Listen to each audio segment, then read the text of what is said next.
If you're looking to capture drone shots of your adventures and maybe get some hands-free shots of your rig, as well as some cool automatic shots without having to control the drone, all without spending a fortune, then finding the right drone can be tricky. Well, the Holy Stone HS900 is aiming for that sweet spot. This mini drone packs a 4K camera on a 3-axis gimbal, and it offers something you normally can't find from more expensive competitors like DJI, and that's visual tracking. In this video, you're gonna see how good the image quality is and how well that visual tracking actually works.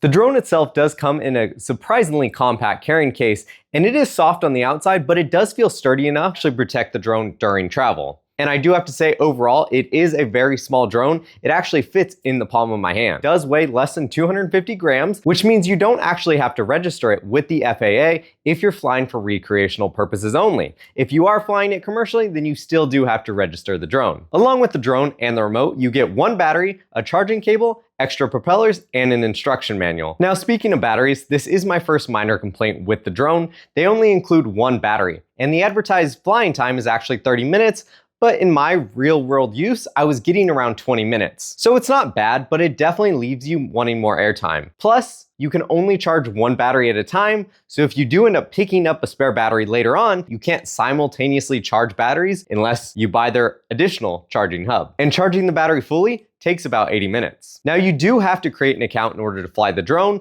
but it's just the basics like setting up an email and password. Once you're logged in, the app interface is pretty simple and provides all the necessary information you need to fly. And accessing the intelligent flight modes is simple and fast. So if you've never flown a drone before, it doesn't get much easier to fly than this. The automatic takeoff and landing features work smoothly. Just tap the on-screen button and the drone lifts off or touches down without any surprises. The controls feel intuitive and you can adjust their sensitivity to match your experience level, whether you're a beginner or a more seasoned pilot. I did test the drone in some moderate wind, and to my surprise, it actually held up pretty well. The drone has 3 speed modes: stable, normal, and sport. Now, one thing to note is I did run into some range limitations. While the claimed range is over 3 miles, your actual performance will really depend on your environment and any obstacles that might interfere. That said, the range I did get was more than enough for most use cases, especially for a drone in this price range, so it's not something I'd be too concerned about. The tracking feature works surprisingly well for a budget drone. It relies on visual recognition rather than GPS.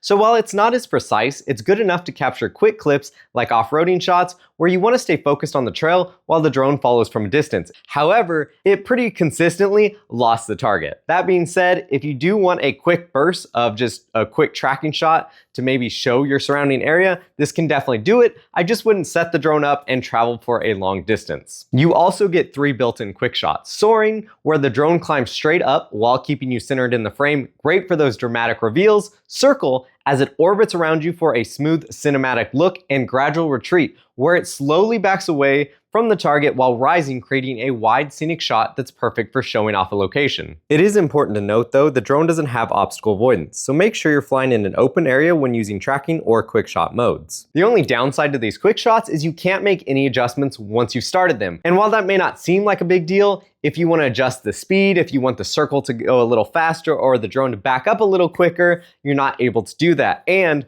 in other cases where you think the drone might actually hit something while it's doing one of these quick shots, you're not able to adjust it, it'll just straight out cancel the action. There's also a customizable button on the back of the controller. You can set it to recenter the gimbal or do what I did and set it to turn on cruise control, letting the drone automatically fly in a straight line at a constant speed. Separately, you can also customize the up and down of the exposure joystick. Like I set mine up to adjust the drone speed while cruise control is active. So the fact that they have some customizability right on the controller itself is actually pretty cool. Now let's go ahead and take a look at some of the video from this drone. The drone records at 4K 30 frames per second, which I consider the bare minimum for a good budget drone. Visually, the footage is about what I expect for this price point, and it looks pretty good in bright daylight. Now, whether this is true 4K or involves some kind of upscaling, it's hard for me to say for sure. I think it looks pretty good, especially compared to the other budget drones out there. But video quality isn't all about resolution. Having smooth, stable footage is just as important. That's why if you're looking at a budget drone, a 3-axis gimbal is a must.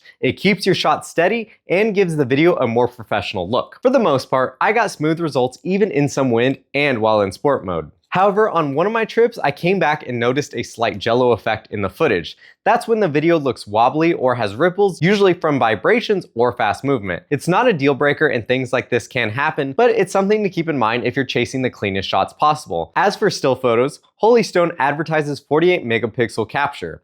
That sounds great, but on drones in this price range, stills usually come secondary to video. Despite being a budget drone, the HS900 gives you a few ways to tweak your image. There's a dedicated joystick for quick exposure adjustments, left to darken, right to brighten. On top of that, you also get more in-depth controls in the app, including ISO, shutter speed, exposure value, and white balance. To wrap up, if you've been thinking about getting into drones and don't want to spend a lot of money, the HS900 is a great place to start. It's easy to fly, packed with beginner-friendly features, and the video quality is good enough to share online and on social media. That said, the HS900 isn't perfect. For one, the tracking isn't the best, and it would be nice if they threw in an extra battery or if they undercut their closest DJI competitor, the Mini 4K. And while the HS900 might slightly pull ahead because of its visual tracking, as we talked about today, it's not perfect, and DJI has a really good reputation for its image quality even on their budget drones. Let me know in the comments if you have any questions about the HS900, and if you found this video review helpful, go ahead and give it a like. All the products mentioned in this video will be linked in the video description below. Thanks for watching, and I'll catch you in the next video.